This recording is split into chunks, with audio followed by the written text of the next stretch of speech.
పొద్దు ఏడెక్కి పోకుండా శీతాకాలం చలికి చిక్కే కదా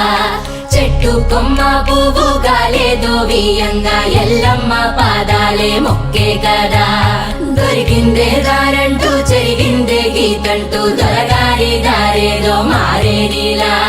దొరసాని తలబొట్టు సూరన్నని మరిసెట్టు ఎలిగిందే ఈ ఏకువలా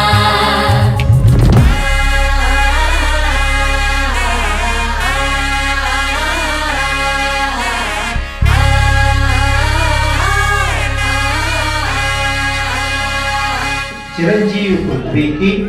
చిరంజీవి లక్ష్మీ సౌభాగ్యవతి కిరణ్మయిని ఇచ్చి నిశ్చయతాంబూలము శుభలగ్న పత్రిక. విన్నావో లేదో మనసు పలుకులు నాలోని రంగు రంగు చిలుకలు